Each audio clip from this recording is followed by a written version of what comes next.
une vidéo de test de cette A5 Musical Fidelity après remplacement de la carte ampli, puisque l'étage gauche a été complètement carbonisé et irrécupérable.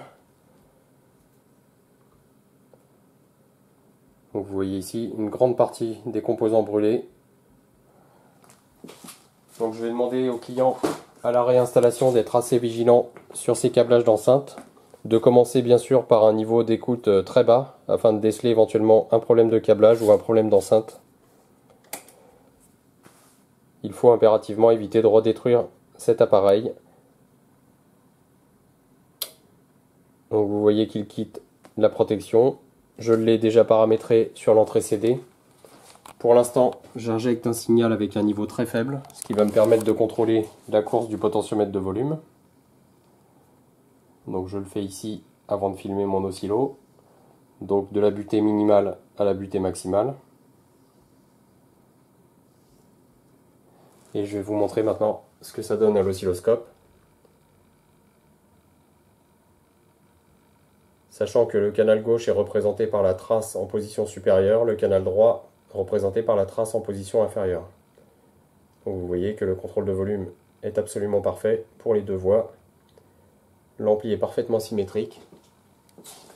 Je vais maintenant changer de source afin de vérifier l'absence de signal sur une autre source. Donc là j'ai le volume à fond. Vous pouvez constater qu'aucun signal ne passe. Donc j'ai fait la même manip que sur l'entrée CD, c'est-à-dire que je bascule le potentiomètre de sa position minimale à sa position maximale. Je reviens sur la source CD.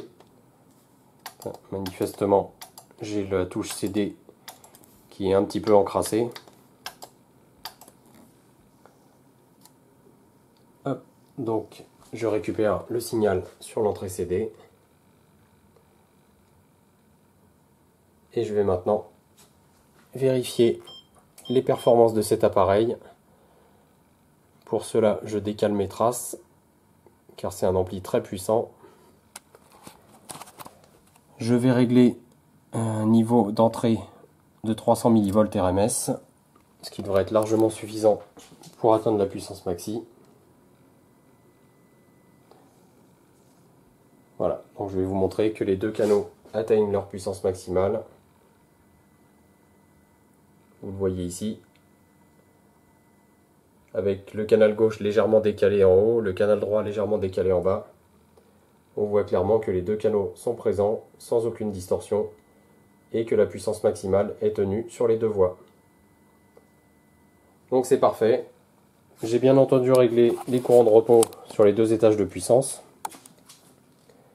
Cet appareil va donc quitter nos ateliers en parfait état de fonctionnement, puisqu'il a pratiquement été remplacé en totalité, à l'exception de la carte de façade, de la carte de contrôle de volume et du transformateur, ainsi que les transistors de l'étage de puissance droit. J'ai remis les transistors d'origine. Il n'était absolument pas nécessaire de les remplacer. J'ai simplement donc remplacé les transistors du canal gauche, que j'ai laissé ici soudés sur la carte défectueuse. Et voici la carte qui vient d'être remplacée. Donc je ne pense pas avoir suffisamment de place dans le colis pour réexpédier à la fois l'appareil et la carte défectueuse. Par ailleurs, le client n'a pas demandé le retour de cette carte. Donc je vais la conserver quelque temps, on ne sait jamais. Donc l'appareil n'est pas en sécurité, il reste en service. Je reviens sur mon entrée CD. Et j'atteins sans aucun problème la puissance maximale sur les deux canaux. Je vais basculer maintenant sur sa voisine, l'entrée SACD. Je vérifie la diaphonie. Donc là j'ai le bouton de volume pratiquement à fond. Là je suis à fond. Et je n'ai absolument aucune diaphonie. C'est-à-dire qu'aucun signal de l'entrée CD ne passe lorsqu'une autre entrée est commutée. Je reviens sur mon entrée CD. Donc c'est absolument parfait. Je vais faire un essai de l'entrée phono. Hop. Alors je prépare l'autre sortie de mon générateur.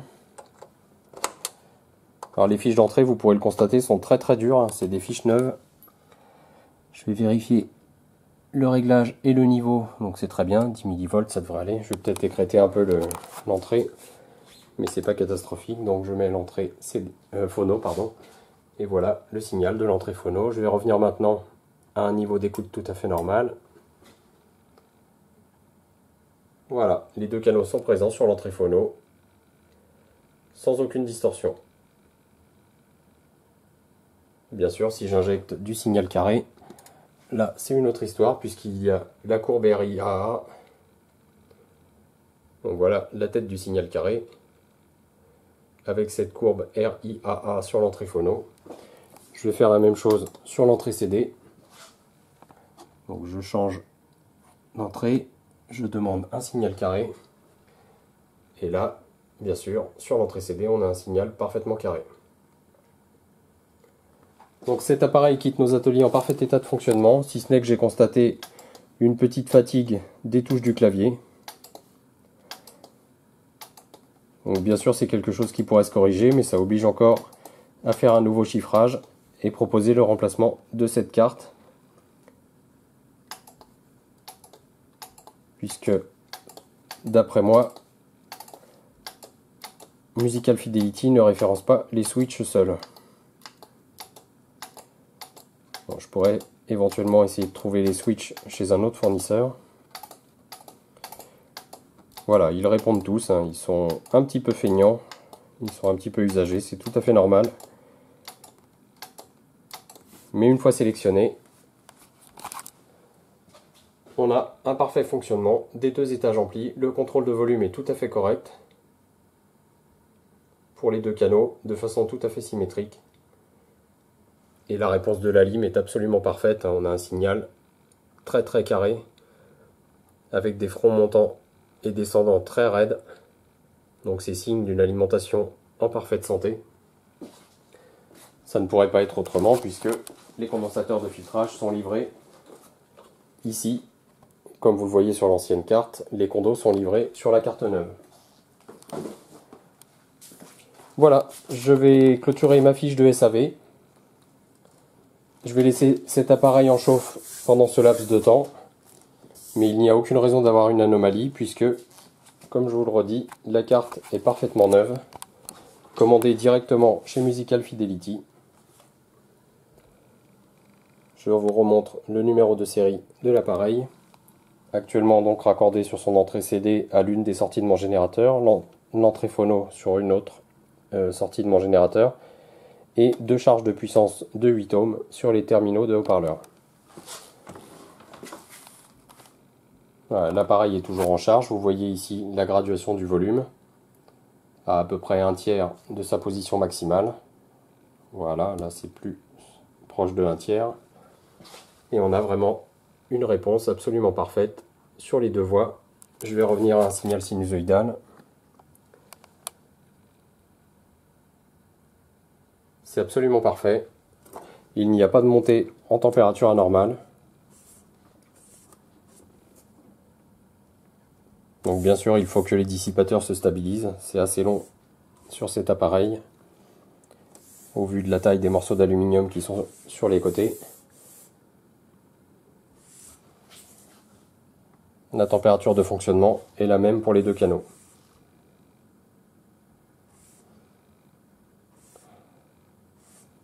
Donc je clôture mon dossier de SAV. L'appareil reste en charge pendant ce laps de temps. Et nous allons pouvoir prévenir le client que l'intervention est terminée et que l'appareil est prêt à être réexpédié.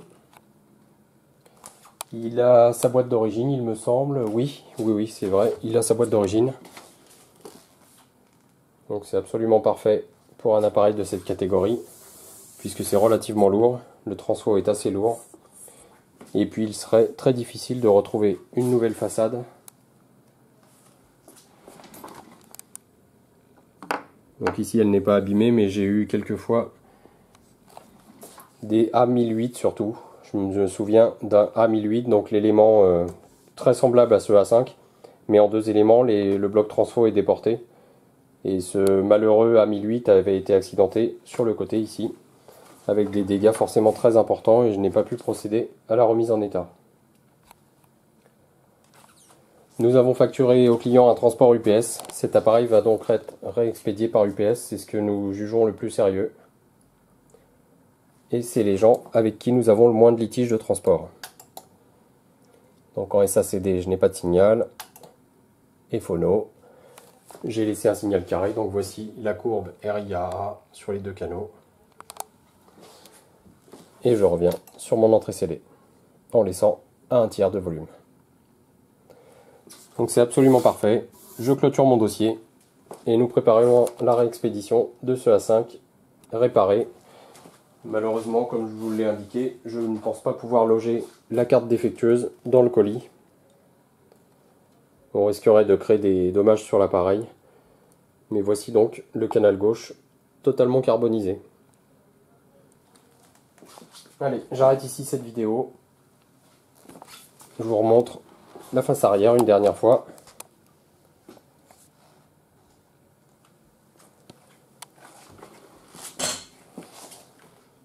Et ce sera tout pour cet A5.